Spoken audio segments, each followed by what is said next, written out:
College के दिन जिंदगी के सबसे एक्साइटिंग और चैलेंजिंग होते हैं। लेकिन अगर आप एक कॉलेज स्टूडेंट हो जो यूपीएससी की तैयारी कर रहा है तो कुछ कॉमन गलतियों से बचना जरूरी है। आज मैं आपको 5 ऐसी मिस्टेक्स बताने जा रहा हूं जो अक्सर कॉलेज स्टूडेंट्स यूपीएससी की प्रिपरेशन के दौरान करते हैं। यह वीडियो कॉलेज गोइंग स्टूडेंट के लिए तो है ही, लेकिन उन एस्पिरेंट्स के लिए भी है जो अभी स्कूल से पास आउट हुए हैं एंड यूपीएससी की प्रिपरेशन में जुट गए हैं। और यह भी बता दूं कि लास्ट मिस्टेक दोस्तों सबसे खतरनाक मिस्टेक है जो अक्सर एस्पिरेंट करते हैं। इसलिए इस वीडियो को आखिर तक जरूर जरूर देखें। तो चलिए सबसे पहले बात करते हैं पहली मिस्टेक की, जो है कॉलेज स्टडीज और यूपीएससी के सिलेबस को एक साथ मैनेज ना कर पाना। देखिए यहां पर दो कैटेगरीज के स्टूडेंट हैं। सबसे पहले जो वो स्टूडेंट्स हैं जो कि ह्यूमैनिटीज बैकग्राउंड से बिलोंग करते हैं, यानी कि आपके सब्जेक्ट्स यूपीएससी के सिलेबस के साथ कॉमन है। फॉर एग्जांपल अगर आप बीए कर रहे हैं पॉलिटिकल साइंस में तो आपका बीए का सिलेबस यूपीएससी सिलेबस से काफी ज्यादा कॉमन है। मे बी आप इकोनॉमिक्स पढ़ रहे हैं, मे बी आप हिस्ट्री, ज्योग्राफी, इनमें से किसी भी सब्जेक्ट से ग्रेजुएशन कर रहे हैं। लेकिन अगर आप एक इंजीनियरिंग स्टूडेंट हैं या फिर मे बी एक एमबीबीएस स्टूडेंट हैं तो आपका जो सिलेबस है वो यूपीएससी के साथ कॉमन नहीं है। और ये एडवाइस दोनों टाइप के स्टूडेंट्स के लिए है, मैं आपको बतला देता हूं।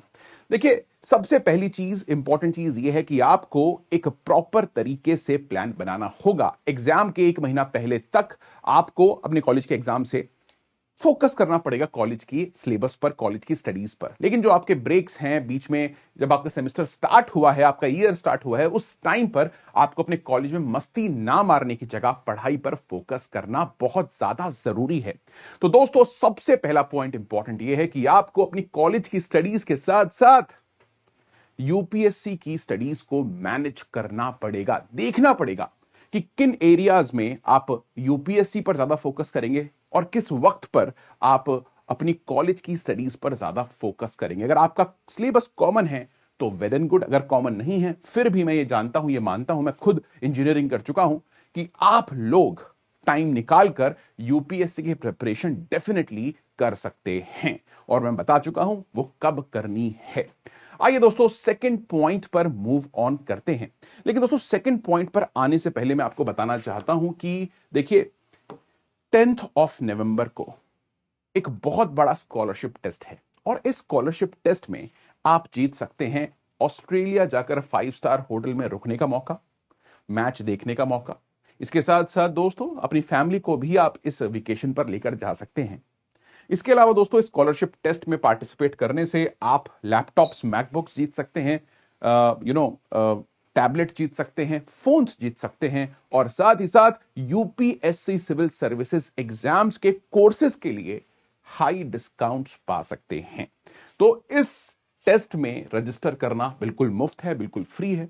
जाइए रजिस्टर कीजिए, आज ही रजिस्टर कीजिए और इसका जो लिंक है वो आपको नीचे मिल जाने वाला है। ये टेस्ट 10th नवंबर को 11 AM और 5 PM पर है। That is what it is my dear friends. इसके साथ साथ देखिए आपको ये भी बतलाना चाहता हूं कि जो हमारा बैच है यूपीएससी सिविल सर्विसेज एग्जामिनेशन के लिए, वो बैच चालू है। अगर आप इसमें एडमिशन लेना चाहते हैं तो आप मेरा कोड यूज कर सकते हैं और मेरा कोड है रोहन सर लाइव।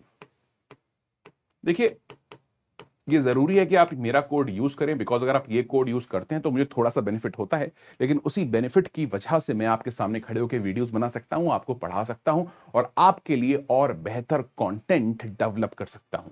तो ये चीज काफी जरूरी है दोस्तों। यहां पर आपको सब कुछ मिल जाएगा, आपको प्लस कोर्सेज सारे के सारे मिल जाएंगे, आपको मृणाल सर जैसे बड़े एजुकेटर्स से क्लासेस लेने का मौका मिल जाएगा।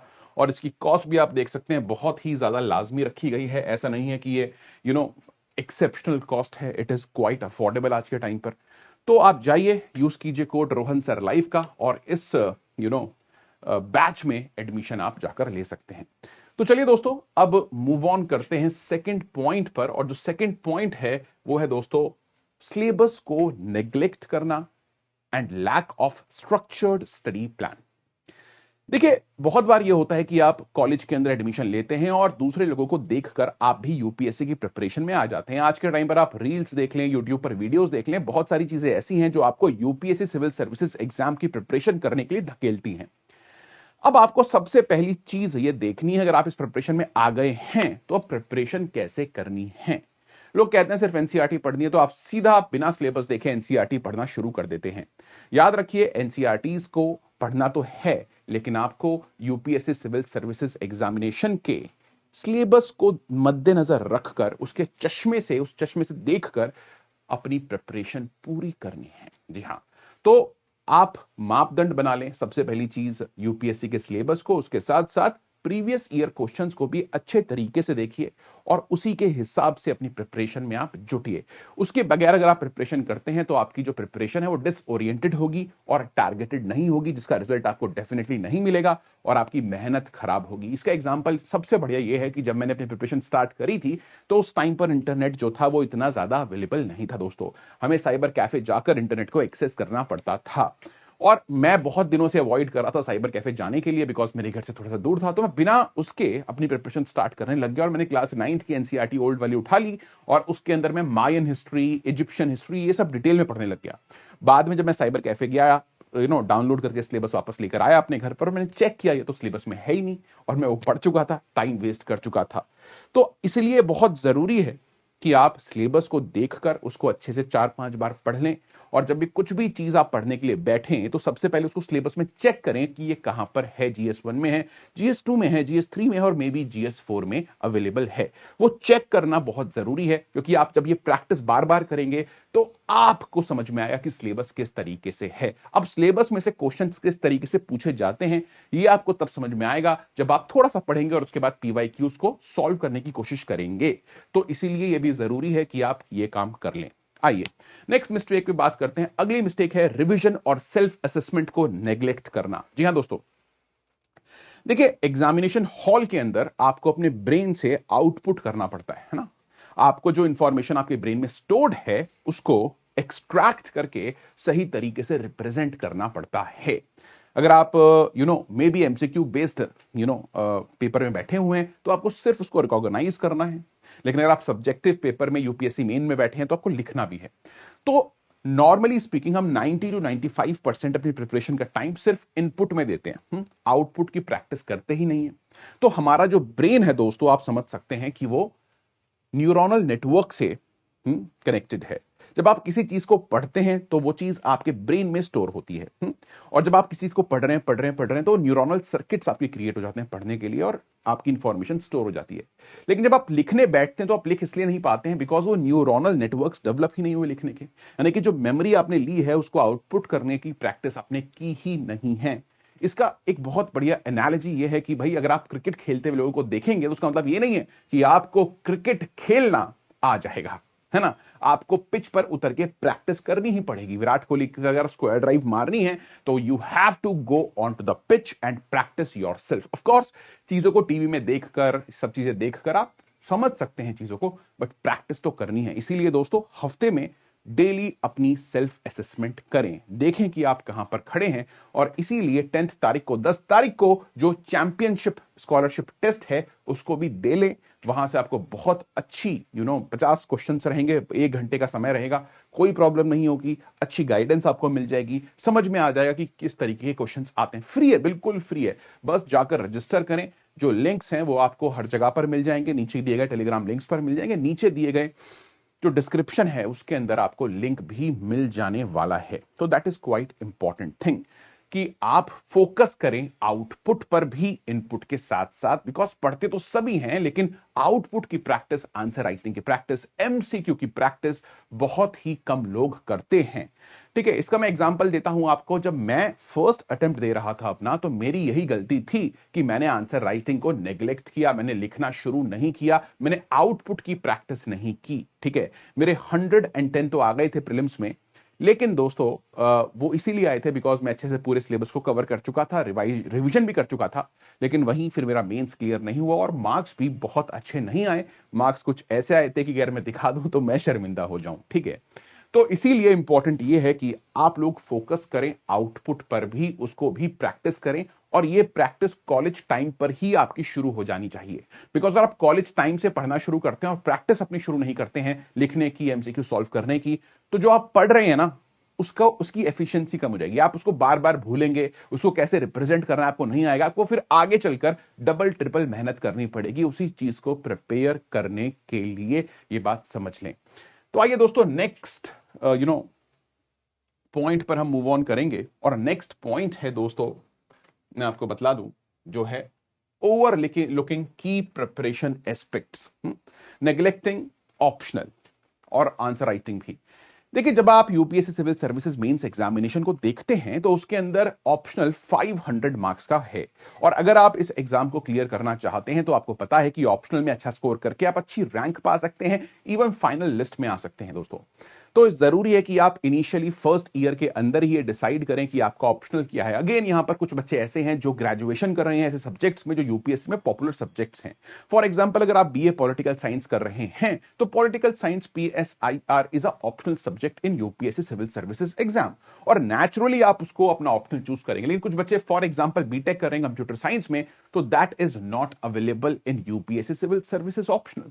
तो आपको उस समय पर चूज करना पड़ेगा कि what optional you want to choose. मैं ये मानता हूं कि अगर आप ग्रेजुएशन कर रहे हैं जिस सब्जेक्ट में, उस सब्जेक्ट को अपना ऑप्शनल बना सकते हैं, अगर वो एक अच्छा सब्जेक्ट है जैसे कि सोशियोलॉजी है, एंथ्रोपोलॉजी है, पीएसआईआर है, मे बी ज्योग्राफी है।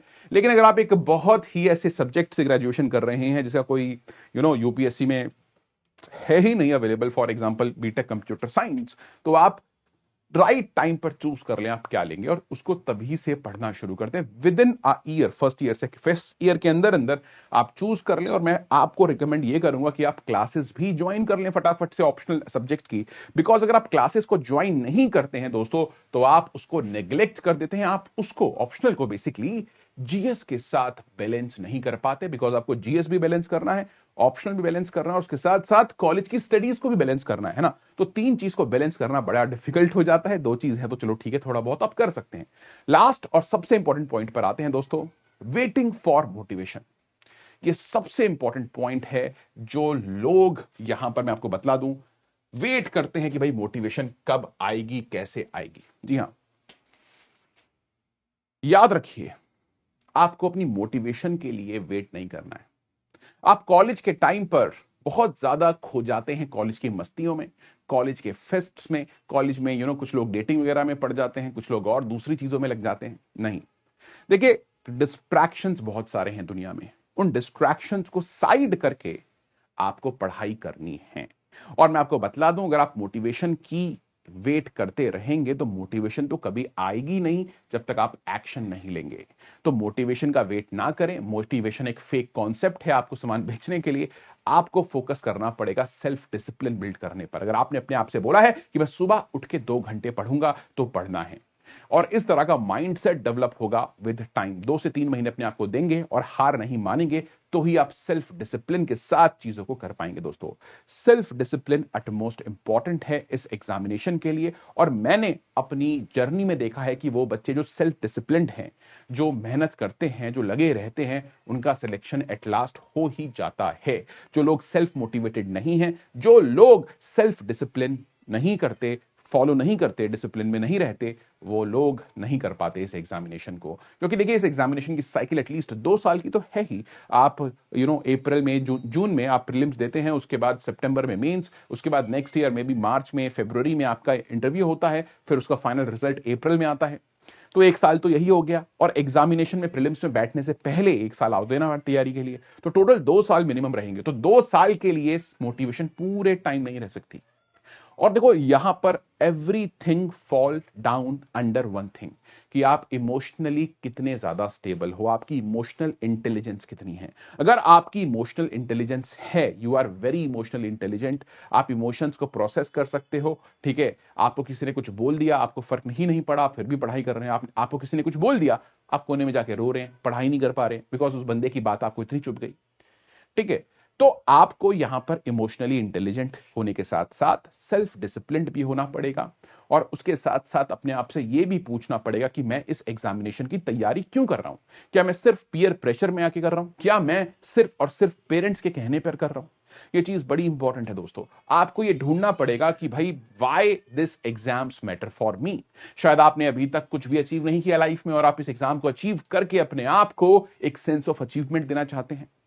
या फिर ये एग्जामिनेशन के थ्रू आप दुनिया की मदद करना चाहते हैं, या फिर बचपन से आपके पेरेंट्स का ये सपना है, उसको आप पूरा करना चाहते हैं अपने सपने के साथ साथ, तो ये चीज बड़ी इंपॉर्टेंट है। सिर्फ ये एग्जाम क्लियर करना है, सिर्फ इस प्रिपरेशन में एस्पिरेंट बनना है, सिर्फ दिल्ली जाना है वहां रहना नहीं, उसके लिए मत करो, अपने लिए करो। ये बड़ा इंपॉर्टेंट है यार। Do it for your self, your family, वो सबसे इंपॉर्टेंट और वो सबसे ज्यादा मैटर करती है। Do it for yourself. आप बहुत अच्छा फील करोगे यार करके। When you know clear the prelims exam for the first time, you are going to feel awesome. मजा आ जाएगा आपको। जो फीलिंग आएगी ना, फिर बोलोगे यार अब तो बस मेहनत ही मेहनत करनी है। खुद अपने आप आपको मोटिवेशन मिलेगी। जस्ट क्लियर प्रीलिम्स वन, अपने आप आपको समझ में आएगा कि किस तरीके से आगे बढ़ना है। फाइन।